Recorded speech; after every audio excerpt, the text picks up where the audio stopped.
दिसंबर के महीने में कड़ाके की ठंड नहीं पड़ने से गेहूं उत्पादक किसानों के चेहरों पर परेशानी के बादल नजर आने लगे हैं। किसानों का कहना है कि ज्यादा ठंड न पड़ना गेहूं उत्पादन के लिए खतरे की घंटी है।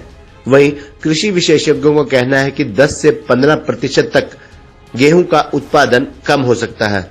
आपको बता दें, दिसंबर का महीना आधा बीत चुका है, लेकिन कड़ाके की ठंड नहीं पड़ने से गेहूं उत्पादक किसानों के चेहरों पर परेशानी के बादल साफ दिखाई दे रहे हैं।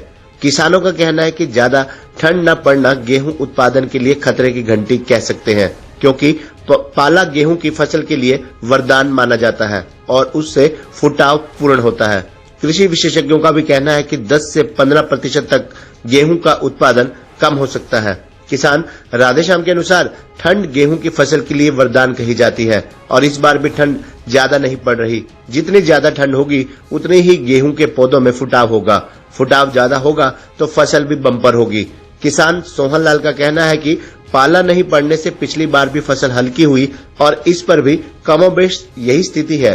वहीं कृषि विशेषज्ञ डॉक्टर सीबी सिंह कहते हैं कि जितना पाला यानी कोहरा पड़ता है उतना ही गेहूं की फसल में फुटाव होता है और पिछेती की फसल के लिए भी पर्याप्त नमी नहीं है, जिससे संभावित है कि फसल 10 से 15% कम हो। अच्छा सवाल आपने किया। आजकल देख रहा हूँ कि 2-3 दिन से एकदम से तापमान काफ़ी ऊंचा हो रहा है और हाई होने के कारण क्या होता है कि जो कनक गेहूँ लगी हुई है उसमें वैज्ञानिकों का मत है कि उसमें फुटाव जो है प्रभावित होगा।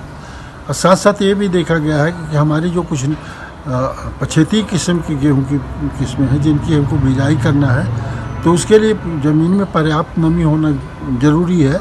अगर पर्याप्त नमी नहीं होगी तो जमाव भी प्रभावित होगा। तो ऐसी स्थिति में तापमान को एक चिंता का विषय है और ये ऐसा भी मानना है कि ये जो कनक लगी हुई गेहूं जिसको कहते हैं लगी हुई है उसको उसमें का फुटाव भी प्रभावित हो सकता है। माना जाता है कि 10 से 15% तक हो सकता है पौधों में फुटाव न हो सके। का जो दिसंबर महीने में आज के तारीख तक बहुत कोहरा या पाला पड़ता था, गेहूं का तो इतना भारी नुकसान आजकल जो गेहूं की फूट चलती है और ठंड की वजह से निकलती है तले से फूट उनरी डंडियाँ गेहूं की चल पड़ी है। किसान तो कोई फसल बरसात की मारे मरता है, कभी ठंड ना पड़े तो गेहूं उसकी मारे मरता है। किसान पे तो चारों तरफ किसान का तो पाला नहीं पड़ने से क्या नुकसान हो रहा है? पाला ना पड़ने से एक तो इसमें फूट नहीं निकलती पाले की वजह से। जो कणक होती है वो पाले की वजह से होती है। जितनी ठंड पड़ेगी उतनी बढ़िया कणक होगी। अगर पाला नहीं पड़े तो लगभग कणक की डंडी ऊपर चढ़ जाएगी, फसल नामात्र रह जाएगी, उसका झाड़ नहीं निकलेगा।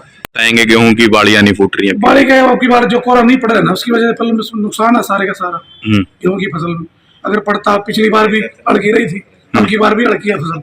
गेहूं का नुकसान ही है अब की बार तो कहीं ना कहीं किसान चिंतित है। फिर चिंतित तो ही है, देखो नुकसान तो ही है, खर्चा भी नहीं पूरा होने का। क्या पीछे जीरी की फसल भी जैसे अड़की थी गेहूं की भी अड़की रही की बार तो बाड़ी कोहरा वगैरह पड़ने का क्या नुकसान? फूट नहीं हो रही फसल में तो कैसे होगी, होने की नहीं।